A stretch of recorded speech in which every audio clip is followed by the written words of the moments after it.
its 70-year history. It's recalled more than 8 million vehicles so far worldwide for all those issues that range from a sticky gas pedal that people just can't stop to steering problems, and that's been blamed for numerous deaths.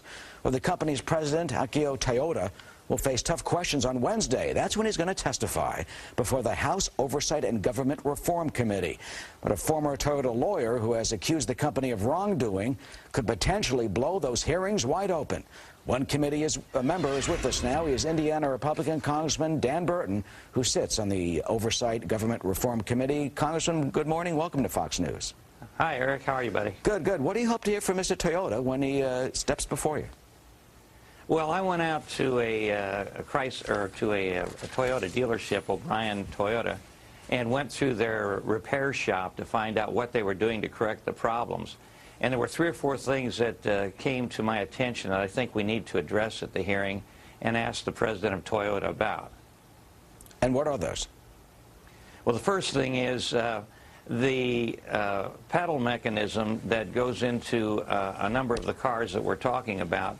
One of them is made in Japan and another is made here in the United States. And although they go into the same car, they're manufactured differently.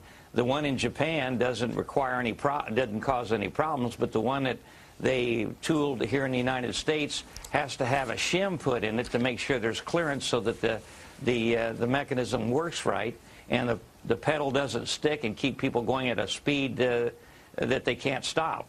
And so I want to ask him, why is this difference? I mean, when you have the same car and the same design, why do you have different pedal mechanisms made in America and Japan? And the other thing is, on their hybrid, they have a generation system along with the braking system on the wheels. And unless they're synchronized just right, it causes severe problems. And then, of course, the third thing is the adjustment and the length of the pedal to make sure that it doesn't stick under a floor mat and cause accidents as well. You know, this goes back to 2008 and maybe even longer, according to some, and they've had deaths. How come they haven't been able to address it so far? Well, I think that's one of the main questions we have to ask Toyota, because if there are problems, safety problems, they need to address them immediately. The number one issue I think that we should be concerned about is the safety of the American driver. Make sure that the people in those passenger cars aren't going to be at risk because of mistakes that could be corrected. And then the second thing I'd like to talk about is getting these things corrected as quickly as possible so we don't lose a whole host of American jobs. I mean, in Indiana, we're talking about probably 14,000 jobs that are main jobs or ancillary jobs that might be affected. So first thing is make sure they're safe, and then make sure that we get the problem solved. You know, he didn't want to come. He was asked to come. He said no, he wasn't going to come. Then they changed their mind. Has he been forced or forced to do this? I don't think we could force him to come, but I think the publicity and the overall impact it's going to have on Toyota if he doesn't testify would be very severe, and I think he just agreed he'd better be there. You know, not only will he testify, but apparently a guy named Demetrius Biller, he's a former Toyota lawyer, with some stunning accusations. He accuses Toyota of wrongdoing. He says they illegally withheld evidence. He calls Toyota a ruthless conspiracy.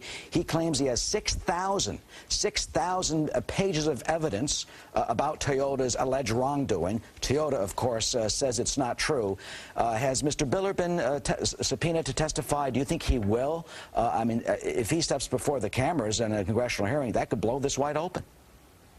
Well, I think he should testify. I mean, if there's been some kind of a cover-up in any automaker that imperils the safety of the American public or the public around the world, I think it ought to be brought forth so that it doesn't happen again.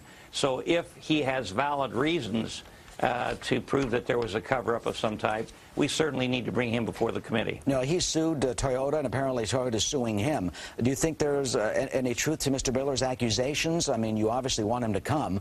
How can you get to the bottom of this?